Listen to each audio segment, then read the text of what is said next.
white wine. In this case, you do have the 15% of secrets added. So this one is 85% Carmenere and the 15% blending. This part that we blend is mainly there in order to increase fruitiness and freshness, because the Secreto line is a fresh, fruity line. We try to accomplish fruity aspects on each variety, that actually each wine should represent very well the identity of the variety from where we got the grapes, which is something that you will not get if you use too much oak, for example. So in this case, normally the wines are going to oak barrels 50 or 55% only. The rest is kept in stainless steel tanks. And only for a certain period of time, which could be between 5 and 7 months, maybe 8, but normally between 5 and 7.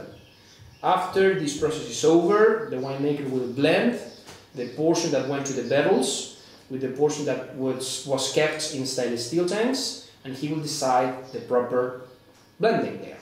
Again, if you taste, for example, a Carmenere unoaked and a Carmenere with some oak there, you will find actually a very noticeable difference.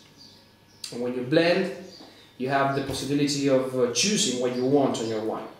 And then the winemaker will add this other 15%, which could be other red varieties in order to increase the fruitiness. Is this French oak and American oak? Or? Mainly French. According to the winemaker, the wine that actually uses some American oak is the Syrah.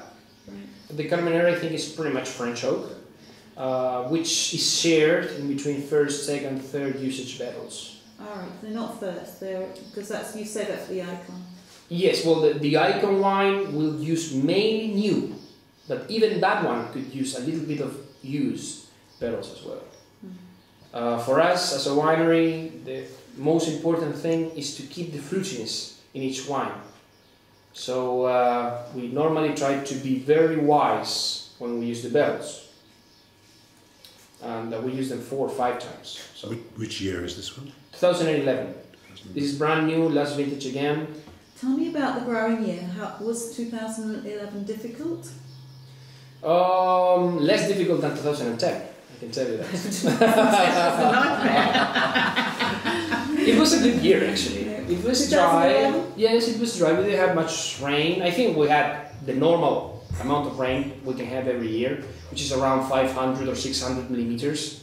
And we got the grapes more or less at the date that the viticulture predicted pretty accurately. Carmenere is the last variety in being picked. Yeah. More or less May is the month, which is a rather difficult month because we are there in autumn, so we could have rain, frost, etc. You could lose grapes, you could harm the vine, for example, but actually we didn't have any problems at all. So we could get these grapes more or less in the first part of May that year. Well matured, with the spiciness of Carmenere, the natural spiciness already ripened, which was the main idea, and well, this is the result. These grapes are coming from other estates that we have, 30 kilometers from here. The winery owns 2 other estates. There we have some Carmenere planted, and we also buy Carmenere from other producers.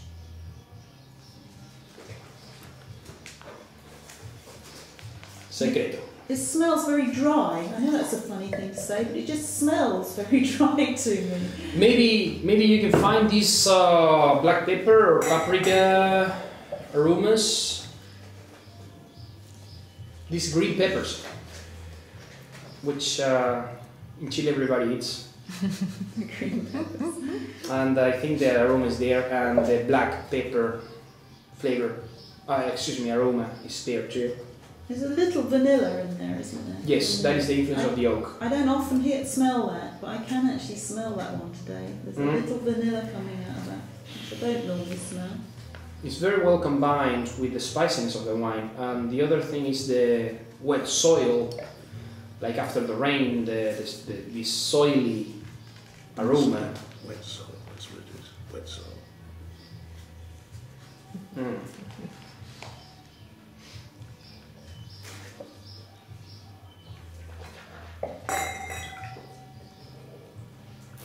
There's no debate, it's lovely, isn't it? I've got the lovely chocolate aftertaste, it's a lovely.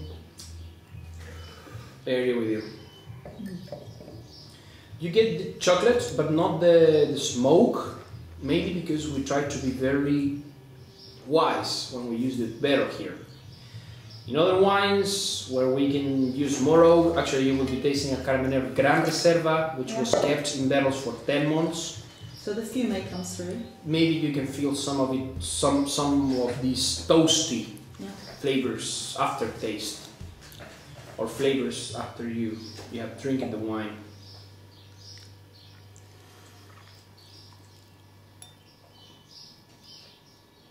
Carmenere is considered one of the specialties of Chile. Right now is actually a variety that was lost from the wine world in the 19th century, and it reappeared in Chile in the year 1994. So we have been producing it now for 18 years or so, and but actually the wine is still growing. I think we are still learning how to treat the vines properly. If you ask different viticultures, they will be giving you different techniques for growing this vine. So a point of understanding hasn't been reached yet. We pick these grapes in May, the last variety we pick. But I know of a winery close by where they actually pick these grapes in March. Wow, doesn't that increase the bell pepper taste? Yes, definitely. But I don't know why they do that, and they feel that Carmenere is a spicy variety, so that they shouldn't overripe it, and they pick it in March. And how are the wines from that? Different. Is that a positive thing? It depends pretty much on your flavor, on your taste, you know. If you prefer, for example, more maybe more savage wines, or wilder in certain ways, spicier wines. And which vineyard is this? I think it was, I'm not completely sure, but I think it was Viña Estampa. Estampa. Yes, which is close by. Could have been another one, but I think it is that one. In our case, we are more masochistic, I think. We prefer to wait more, get into the danger of waiting, but the quality for us is better. Much nicer, yeah. Nice, huh? It's got a little sweet smell in it that's very pleasant. Carmenere, in some cases, it can throw some jammy aromas. Yeah. That is mainly because we wait so much. It's overripe. Yes, in certain cases, we try not to reach that point.